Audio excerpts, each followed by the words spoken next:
Chapter 2. Rising to an Occasion. Leaving the telephone booth, Nancy Drew hurried back to where she had left Emily Crandall and quickly explained that she must start at once for River Heights. "Can't I drop you off at the nearest garage?" she offered. "You can find a mechanic and go back after your car. Won't it be out of your way?" "Not at all. There's a garage about 3 miles from here." "Then I'll certainly accept your offer, because I don't want to camp on the road all day." Nancy led the way to the roadster. Skillfully turning in the narrow parking space, she drove down the lane to the main road and soon left Lilac Inn far behind. Presently sighting a roadside garage, she stopped the car and Emily alighted. "Don't forget you're to see the Crandall jewels next Friday," she reminded Nancy as she said goodbye. "I won't." As Emily stepped back, Nancy shifted gears. The roadster moved slowly away and then gathered speed. Nancy Drew drove rapidly, for she was eager to reach home, knowing that much work was awaiting her. She glanced at her watch and saw that it was after 2 o'clock. She must hurry if she was to get there before Hannah left. It was exactly 2:30 when she reached the outskirts of River Heights. Following the boulevard, she came within sight of her own home and was relieved to see her father's automobile standing at the door. That meant that he had not yet taken Hannah to the railroad station. Swinging into the driveway, Nancy Drew halted the roadster and sprang out, but before she could reach the house, her father, suitcase in hand, came out the front door, followed by Hannah Gruen. The housekeeper was the first to catch sight of Nancy. "Oh, Miss Nancy," she began apologetically, "I'm dreadfully sorry to leave you in a mess like this. But my poor sister." "Of course you must go," Nancy told her quickly. "Don't worry about me. I'll get along somehow." "You're so kind, Miss Nancy. I'll come back just the first minute I can, but it may be several months. Stay as long as your sister needs you." "We must hurry if you're to catch your train, Hannah," Carson Drew interrupted. "It's a long way to the station."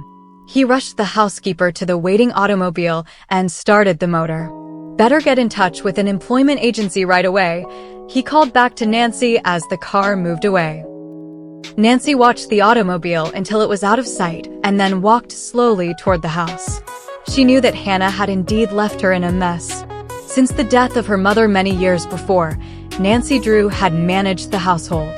On the whole, she had engineered everything so skillfully that her father little dreamed of the heavy responsibility which rested upon her shoulders.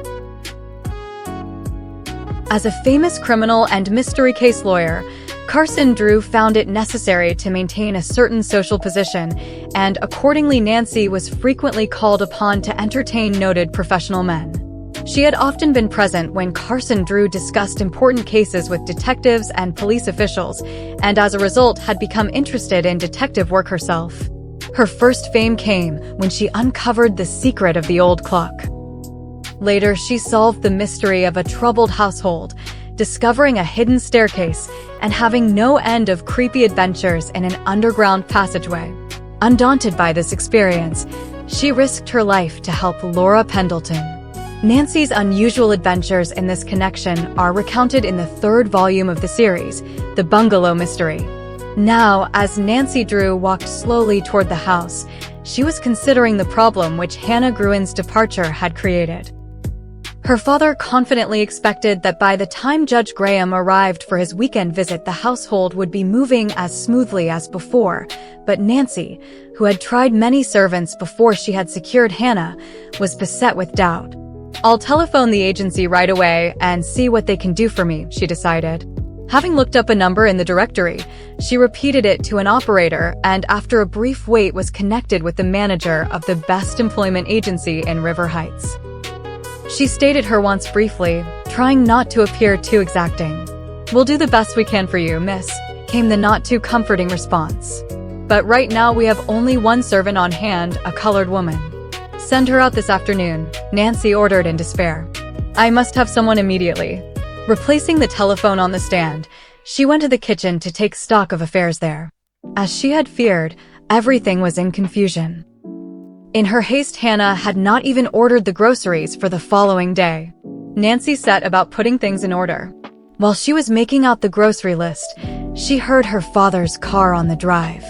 Well, did you get a maid? He questioned a few minutes later when he entered the living room. Yes, the agency is sending out a colored woman this afternoon. Nancy, observing that her father looked tired, refrained from adding that she feared the worst. I'm mighty glad you found someone, Carson Drew responded in relief. You're a wonderful little manager. By the way, I suppose you delivered those papers to Judge Howell all right. Yes, I found him at the courthouse and had no trouble. On the way back, I stopped at Lilac Inn for luncheon and ran into Emily Crandall. She's celebrating her 18th birthday this week. According to her grandmother's will, she's to inherit the famous Crandall diamonds. Carson Drew whistled softly. Quite a windfall, I must say. I remember the Crandall jewels very well. They were very quaint and beautiful. I'm so glad they were willed to Emily. She's never had many pretty things, especially since the death of her mother. I hope she'll manage to hang on to them after they fall into her hands, Mr. Drew commented. Oh, I'm sure Emily won't let them slip through her fingers. She's not in the least extravagant. I wasn't thinking of that. It merely occurred to me that unscrupulous persons may be interested in those jewels. Nancy nodded thoughtfully. I believe she intends to place them in a bank vault immediately. A very wise precaution. Carson Drew lowered his voice as he heard a heavy step on the porch. Nancy sprang up from the Davenport where she was sitting and rushed to the door. It must be the new housekeeper, she cried hopefully. As she opened the door, her heart sank within her. It was indeed the colored woman sent by the employment agency, but a more unlikely housekeeper Nancy had never seen. She was dirty and slovenly in appearance and had an unpleasant way of shuffling her feet when she walked. Inviting her into the house, Nancy asked a few questions which the woman answered in unsatisfactory manner. She was unable to produce references of any description. I'm very sorry, but I'm afraid you won't do, Nancy told her at last. It was with a feeling of mingled disappointment and relief that she watched the woman depart. As a housekeeper, the negress was impossible, and yet she wondered if she had been unwise to let her go. She must find someone. Rushing to the telephone, she called a number and was quickly connected with another employment agency. After a long discussion with the manager, she finally secured a promise that a woman would be sent out early the next morning. I certainly hope she'll be better than the colored woman, Nancy sighed to her father. I don't know why, but I have a feeling the servant problem will prove my undoing.